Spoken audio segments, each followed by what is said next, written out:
وہ کفار مکہ تھے، ہم سب کو پتہ ہے۔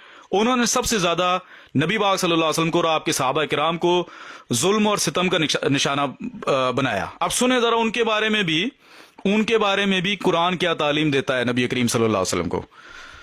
سنیں ذرا، سورۃ المائدہ میں اللہ تعالیٰ فرماتا ہے کہ وَلَا يَجْرِمَنَّكُمْ شَنَآنُ قَوْمٍ أَن صَدُّوكُمْ عَنِ الْمَسْجِدِ الْحَرَامِ أَن تَعْتَدُوا، کہ کسی بھی قوم کی دشمنی تمہیں اس بات کے اوپر آمادہ نہ کرے کیونکہ انہوں نے تمہیں مسجد حرام سے نکالا، ان تعتدوا، کہ تم زیادتی کرو، یہ نہیں کرنا تم نے۔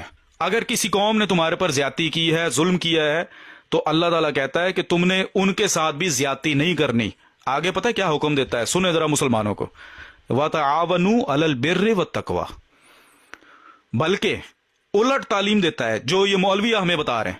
قرآن کہتا ہے کہ تم نے ان کے ساتھ بھی تعاون کرنا ہے۔ یہ تعاونو کا لفظ تعاون سے نکلا ہوا ہے۔ وَتَعَاوَنُوا عَلَى الْبِرِّ وَالتَّقْوَى، اگر تو کوئی وہ بر یعنی نیکی کا اور تقوی کا کام کرتے ہیں، تم نے ان کے ساتھ تعاون کرنا ہے۔ کن کے ساتھ؟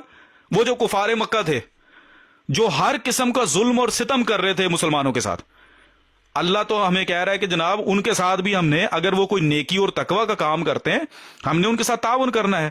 وَلَا تَعَاوَنُوا عَلَى الْإِثْمِ وَالْعُدْوَانِ، ہاں اگر کوئی وہ گناہ کا اور زیادتی کا کوئی کام کریں تو آپ نے ان کے ساتھ تعاون نہیں کرنا۔ اگر مرزا صاحب نے یا مرزا صاحب کی جماعت نے کبھی انگریزوں کے ساتھ کوئی تعاون کیا ہے نیکی اور تقوی کے کام پر، تو یہ شریعت اسلامیہ کے اندر منع نہیں ہے، بلکہ اس کا الٹا حکم ہے۔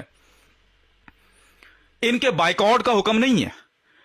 ہمیں جو آپ بتا رہے ہو نا کہ ان کے بائیکاٹ کرنا ہے، ان کے ساتھ بولنا نہیں ہے، ان کے ساتھ بات چیت نہیں کرنی، سر یہ غیر شرعی چیز ہے۔ سورۃ المائدہ پڑھیں۔